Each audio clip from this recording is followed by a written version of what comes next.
El Mitsubishi A6M, seguro que a todo el mundo le suena más como el Cero. Es sin duda uno de los aviones más emblemáticos de la Segunda Guerra Mundial. Su leyenda se forjó a sangre y fuego en los cielos del Pacífico, y hoy vamos a meternos de lleno en su historia, a desgranar cómo llegó a ser tan temido y tan respetado. Y para que nos hagamos una idea de su importancia, esta cita es perfecta. No hablamos solo de un avión, era todo un símbolo nacional. Pensemos en el Spitfire para los británicos, pues eso mismo era el Cero para Japón. Y ojo, que estuvo en combate de principio a fin de la guerra. Claro, la pregunta es inevitable. ¿Cómo es posible que un solo modelo de caza llegara a dominar los cielos de esa manera tan aplastante? Porque su llegada fue un shock, pero un shock brutal para los aliados. Así que vamos a eso. Vamos a desvelar los secretos de su diseño, veremos cómo fueron sus primeras batallas y, por supuesto, qué pasó para que esa racha increíble se acabara. Venga, pues vamos al lío. Empecemos por el principio de todo, su creación. El Cero no es que apareciera por arte de magia, ni mucho menos. Fue el resultado de pedir lo imposible y de una ingeniería que sinceramente estaba a otro nivel. Rompió todos los esquemas de la época. Y desde luego, el camino no fue un paseo. Su diseñador, un genio llamado Hiro Horikoshi, tenía delante un reto que parecía inalcanzable. La armada japonesa lo quería todo, velocidad punta, una agilidad que nadie tuviera, y, aquí viene lo gordo, un alcance que no se había visto nunca. Hubo debates, discusiones, muchos pensaban que era imposible de fabricar, pero Horikoshi lo consiguió. Y aquí está la clave del asunto, el porqué de su éxito.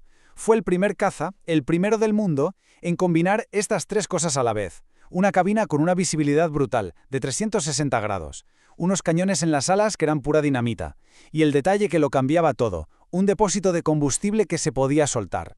Gracias a eso, su alcance era una pasada. De hecho, podemos decir que fue el primer caza de escolta estratégico de largo alcance de la historia. Casi nada. Pero esperad, que había más. Había un ingrediente secreto, una especie de fórmula mágica. El Cero estaba hecho de un material nuevo, el Duraaluminio Extra Super. ¿Y qué era esto? Pues una aleación que le daba una ligereza increíble sin perder resistencia. Vamos, que era ágil como una pluma, pero duro. Un avance tecnológico que, dejó a todo el mundo con la boca abierta. Vale, ya sabemos cómo se hizo. Ahora vamos a lo bueno, a la acción. Estamos en 1940. La guerra en China está en un punto muerto, un auténtico atasco. Los japoneses necesitan un revulsivo, algo que incline la balanza, y el Cero estaba calentando en la banda, a punto de saltar al campo. Y para entender la magnitud del cambio, lo mejor es compararlo con el que había antes, el A5M. Es que el Cero no era una mejora, no. Era un salto a otra dimensión. Un cambio de generación total. De repente, con ese alcance masivo, podían escoltar a los bombarderos hasta el fondo de China, algo que hasta ese momento era simplemente impensable. Y llegó el día clave, el 13 de septiembre de 1940. En los cielos de un lugar llamado Pishan, los Ceros iban a verse las caras por primera vez con un montón de cazas enemigos. Nadie, absolutamente nadie, podía imaginar lo que iba a pasar. El resultado de ese primer combate, los pilotos japoneses reclamaron el derribo de 27 aviones enemigos. 27. Es una cifra demoledora. Y ahora la pregunta del millón. ¿Cuántos ceros perdieron? La respuesta es 0. Ni uno solo. La superioridad no era grande, era aplastante. El mensaje al mundo no podía ser más claro. Acababa de nacer una leyenda. Después de esa demostración en China, el Cero se convirtió, lógicamente, en la punta de lanza de Japón en el Pacífico. Y para los aliados, su aparición fue una auténtica pesadilla. Un shock tremendo para el que no estaban preparados en absoluto. Pero uno se pregunta cómo es posible que nadie lo viera venir. ¿Nadie se dio cuenta? Pues fue una mezcla de cosas. Por un lado, todo el mundo estaba mirando a Europa, a la guerra con Alemania. Por otro, los informes que llegaban de China, pues se metieron en un cajón. Y sobre todo había un prejuicio, esa idea de que la tecnología japonesa era inferior. Un error de cálculo garrafal. Mirad, esta anécdota lo explica todo. Muestra perfectamente cómo los pilotos japoneses, que eran unos ases, sacaban todo el juego a las ventajas del Cero. Este piloto, Kaname Arada, cuenta cómo se dio cuenta de que si disparaba una ráfaga por encima de los Hurricanes británicos, estos reaccionaban girando, y al girar perdían velocidad. Ahí, en ese momento, el Cero era el rey. Se metía en su cola y se acabó. Y en los números, al final, no mienten. Batallas como la de Colombo en la actual Sri Lanka, las cifras son, es que hablan por sí solas. La balanza estaba totalmente inclinada hacia el lado japonés. El dominio del Cero parecía absoluto, incontestable. Pero como siempre pasa en la historia, ninguna racha es eterna. Y para el Zero, ese momento, ese punto de inflexión que lo cambió todo, tiene un nombre: Midway.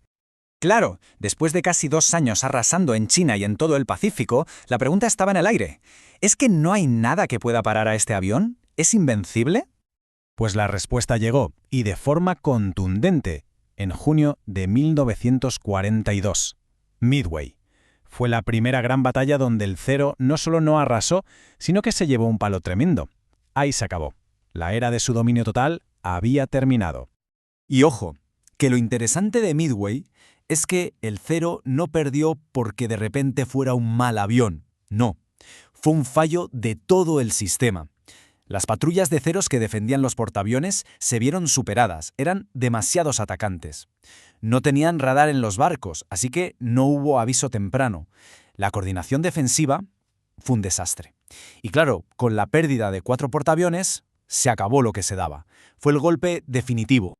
Es que el tablero de juego había cambiado por completo. Los pilotos del Zero ahora tenían enfrente aviones como el F-4F Wildcat americano, que eran mucho más duros, más resistentes, y sobre todo se enfrentaban a tácticas nuevas.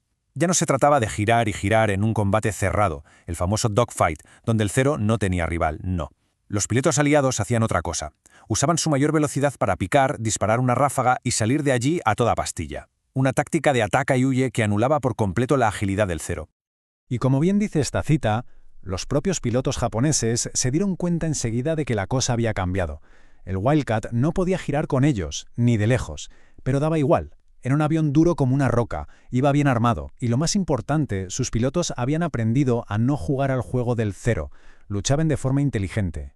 Así que sí, Midway fue el final de una era, la del dominio absoluto del Zero, pero cuidado, no fue el final de su historia. El avión siguió combatiendo hasta el último día de la guerra, tuvo que adaptarse, evolucionar, pero su leyenda, la que se forjó en esos primeros años en los que parecía invencible, esa ya era parte de la historia, imborrable.